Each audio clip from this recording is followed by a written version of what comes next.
Good morning. It's Saturday morning, about I don't know what, 6:48, I guess.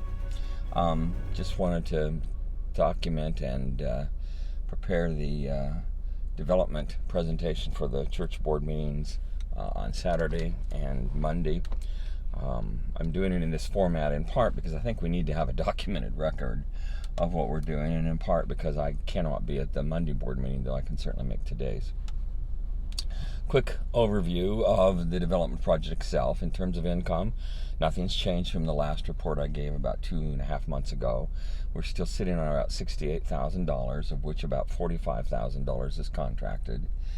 So we will have a little right at around $20,000 left over.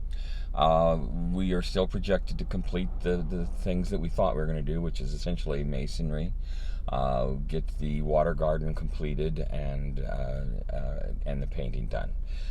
We will be shy the sacred windows. We'll only have about 40% to 50% of those done at that point, and we will literally need to raise money, although I think that's one of the easier places to do so. In terms of the masonry itself, I sent you several videos. You can see the progress. It's not like I'm doing a lot of fast work. I'm not. But in fairness to myself, that in large part is due to the fact that I'm just spending a good almost half my time down in Vancouver and have been for months. But I am getting good at it. It's whereas the first excuse me, I'm so sorry. The first window, every time I think about what I put over that thing and how ugly it is, it's just funny. But where even as the first masonry was okay, it was certainly sufficient. It's never going to leak. I'm getting so that it's almost looking aesthetically pleasing as well as we move along. So I'm pleased with that. We will this weekend, hopefully if we have some person power at Sunday's workday, we should get two of the three egress wells filled with gravel, which is being delivered today by AGS under their contract, about half of it for what we'll need.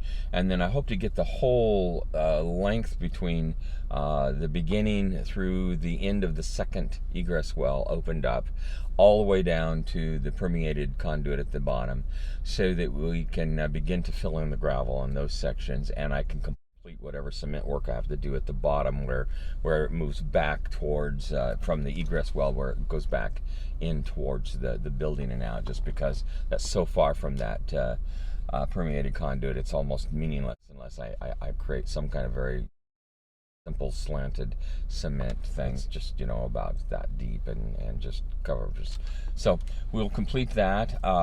Then going around the corner is not going to be so hard. The actual masonry looks really good itself. When I'm done with the entire front section all the way along there, and once we've got the water garden under construction and so forth, I intend to flip to the southwest corner, because that's where some real serious, potentially seismic damage is. And I want to get my eyes on that, see if it's a learning curve I can stretch to. There are things that I'm aware of that we can do, even if it's seismic. I don't really have the tools for it, so I'll probably go out and see if I can contract one or two cracks that I really think are more than simply water damage. But I want to take a look at that, because that's where I see the real cracks that could be problematic over time at a seismic level. To the second area, the painting, we are ready to do that. We have gone through the steps of getting communications from our church community and from you. We have met with the aesthetic committee, and I will let the report that I gave you earlier and the summary here summarize the conclusions we have made with regard to that.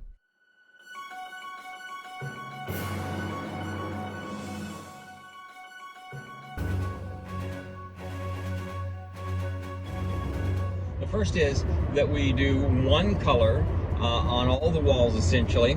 We'll set the foundation or the base apart for now. Then you let the trim, particularly those around the windows, be the contrasting feeling, so that you, whenever looking at the building, you get a holistic sense of the whole building, and then your eye is drawn automatically to the trim itself, not to the trim, but to the windows themselves in this case. The second option, and one that I probably came into the conversation up until just very recently as my personal favorite, is what I call two-tone. That you, on the base walls, have two colors, the primary color for the entire church, and then you have a secondary color for the tower itself. It's a nice, subtle or intense, whichever you choose, alternate coloration. And then the third one was that you have one color throughout the entire building, but then in addition to the windows, you highlight the columns that go up, and you give those special emphasis. I wanted people to choose and tell us whether it's silence, raise a sign that says on these three styles if they liked them, if they were open to them, or if they were not a fan of them. And we got a sense of that. Although we talked about it later when we were going outside and we did a lot of our major discussion, it was pretty clear that there was a consensus that the option of one color with the highlighted columns was probably dismissed. And the feeling was, standing there, and especially from a couple of us who originally favored it, was that when you really look at it, what it would draw your attention to is the columns, not to the holistic sense, and especially it would probably draw your attention away those beautiful sacred windows. And so we just took that off the table. We had already reviewed in some depth all the recommendations coming from the church, and it was pretty well divided, and we did it, we went through it carefully, but it was pretty well divided third. And so we just, having the responsibility of nailing this thing and narrowing it down, took that off the table. Not necessarily permanently, but at least in terms of our assessment at this point. The second one involved much more discussion, because again, there were several of us who still felt like that it would be a really nice thing to do, and I, who was in favor up until a week and a half ago, was there. And that is the two tones, where you highlight the tower. So we had by this time read, and I trust that you will, if you have not already, read today the recommendations that was given us from 4 experts that Jenna had contacted that are in this industry, and they were agreed, and it was also her recommendation that though that was a very modern kind of look and very appropriate to parts of the neighborhood that we're in. The truth of the matter is, it would draw away from the one aspect historically that we retain, that no matter how you look at it, you want to make sure your eyes land on, and that's the sacred windows. That was their very strong recommendation. First, that there be a unitary feel, that wherever you're staying in the building, your eyes focus on the sacred windows, at least on the sides that have them. This on the east side, for example, looking straight on, that made a little less sense, because the two-tone, especially if it was subtle, would not necessarily take your eyes from off of the windows itself, and it just continued to feel like it was a decent aesthetic. However, there was 2 drawbacks. One, if you look up and down the street on 42nd, that modern effect is not truly part of that immediate neighborhood that on the street we were on. None of the homes have that by and large. They have a unitary single-family dwelling kind of effect. Secondly, as we emphasized over and over and over again, and was emphasized to us, whatever you do, protect those windows and highlight them. What convinced me, and convinced I think several, is when we look at it from the street. So we're out in the middle of the street. If you were approaching at the corner of 42nd and Juneau, what do you see? If you have the tower as a primary or a contrasting color, then that's what your eyes fall on. It's obvious. Whereas what you really want as the first impression driving down the street is the whole feel of the whole building. You want people to say, "Wow, this is cool. This goes back in history. This has some feel to it. This has some aesthetic depth." So then that even becomes more true as you go on the north side, and you're aware that you don't want your eyes drawn to the left. You want your eyes on that massive, beautiful window there. And so that just, for me, that was convincing. But in conclusion, after considerable discussion coming in from the sweltering heat, etc., and reviewing, we also took that tentatively off the table, that we will focus on making one coloration with the trim being the contrast, and on the sides where the windows, sacred windows, are primary, making sure those are highlighted. When you go to the back side, so then the question becomes, what do you do with the foundation? Do you want to do what we did with the Parsonage, which enlarges the building if you bring it all the way down, the wall color, and you bring it all the way down, and you just obliterate the foundation into the housing of the whole unit? And we were pretty well evenly divided. I think there's a general consensus that we're probably going to have a separate color for the foundation, and that separate color will be the same as the windows. Here's the reasoning behind that. Unlike the house, where you want to enlarge it because it's the smallest feeling object before it was painted in up and down 42nd, and certainly in light of the new townhouses, the church is massive. It's huge, and by bringing it to the ground, you just make it larger, not necessarily aesthetically more pleasing, but larger. And the idea is by giving it a skirt, as long as the skirt is the same as the trim, as long as it's not where your eyes are immediately drawn, it'll actually take your eyes off of the cement and onto the whole. So your eye sees a picturesque base that's solid and all the way across. Then your eyes naturally go and you look at the whole piece when you're on the east side or the north side. That makes a lot of sense to me. And it has an additional advantage. When you go around to the back, and that's where I started this part, and you look up and down the street there you do have two tones. There you do have, although we don't have the tower, but you do have this effect of modernity, and everything is modern.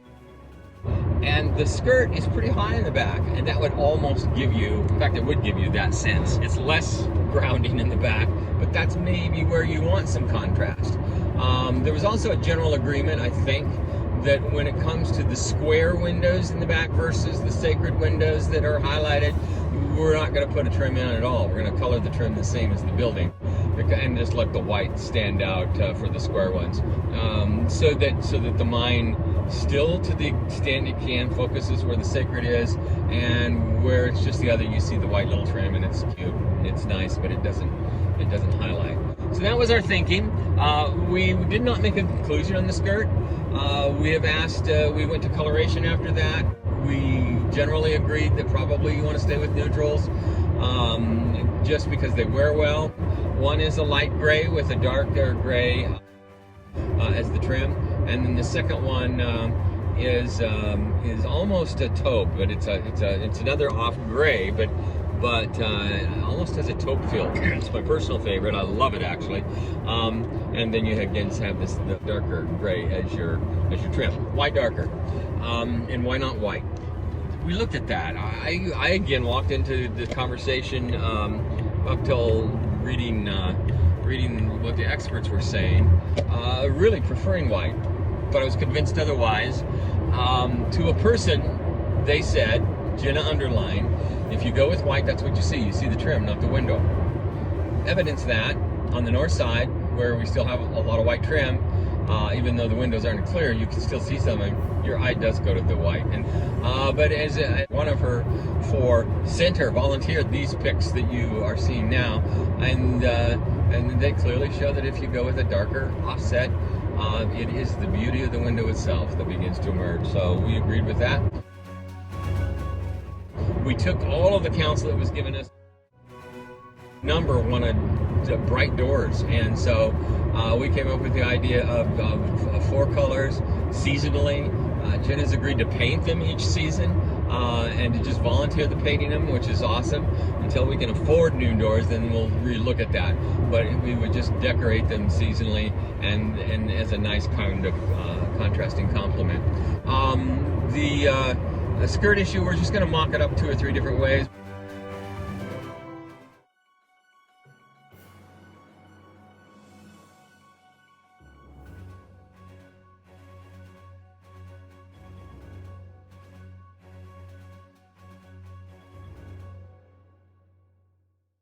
And finally, we did have water damage on the Parsonage main line over this last week. Okay, just We had a water leak that came in last night, actually 2 nights ago, and it was on our main line.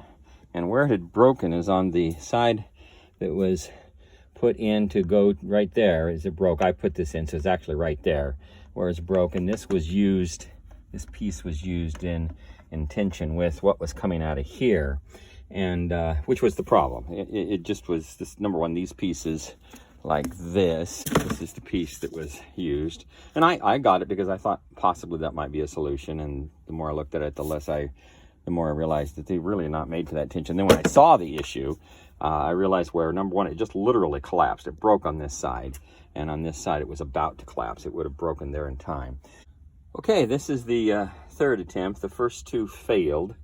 The first one was almost ideal. It had no tension, but the problem is it had a drip, drip, drip, drip, drip. And the second problem is my connection coming up was off. It was tight, as tight as it could get. And there was no drip, but it was not on the right angle. And so when you have that many 45s, you just have to take the whole thing out. So tried it a second way, and I just could never get it together. This is my third attempt, and at least it went together, and it doesn't feel like there's very much tension on. In fact, very little tension. And so I have secured it. I will secure it with cement, holding those things in place, and a soft deal.